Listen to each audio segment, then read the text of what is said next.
أعوذ بالله من الشيطان الرجيم بسم الله الرحمن الرحيم وإن تدعوهم إلى الهدى لا يسمعوا وتراهم ينظرون إليك وهم لا يبصرون وَإِن تَدْعُوهُمْ إِلَى الْهُدَى، اور اگر تم ان کو پکارو لا يسمعوا، وہ تمہاری کچھ نہیں سنتے، وَتَرَاهُمْ، اور تم دیکھتے ہو۔ یہاں بھی دو ترجمے ہو گئے، وَتَرَا، اور تم دیکھتے ہو، یعنی اے عام لوگوں تم دیکھتے ہو ہم ان بتوں کو، ينظرون إليك، کہ وہ بت تمہیں دیکھ رہے ہیں۔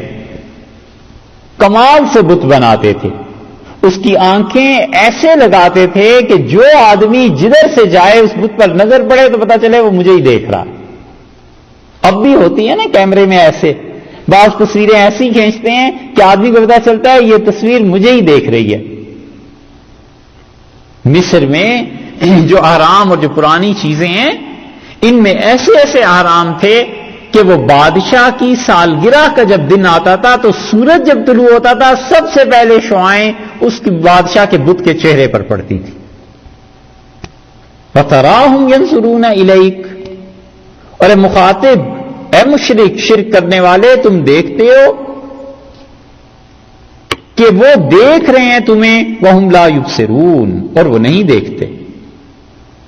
اور دوسرا ترجمہ یہ کیا گیا ہے وَتَرَاهُمْ، اور اے رسول صلی اللہ علیہ وسلم آپ دیکھتے ہیں ان کافروں کو، ينظرون، کہ وہ نظر کرتے ہیں، الیکا، آپ کی طرف۔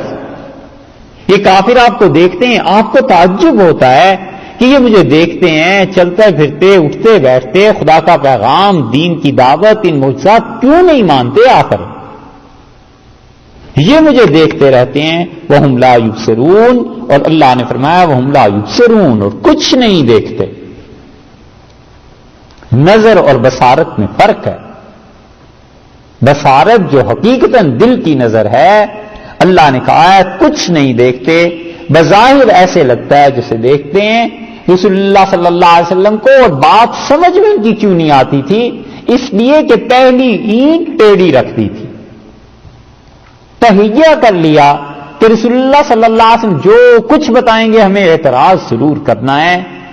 اس اعتراض سے جان نہیں چھوٹی زندگی بھر تو حضرت صلی اللہ علیہ وسلم کی صحبت سے مستفید نہیں ہو سکے۔ اللہ نے فرمایا وَهُمْ لَا يُبْصِرُونَ، اور ان کے پاس وہ نگاہ نہیں ہے جس نگاہ سے دیکھا جاتا ہے، جس نگاہ سے دوسرے کو جانچا جاتا ہے، اس کے کمالات پرکھے جاتے ہیں۔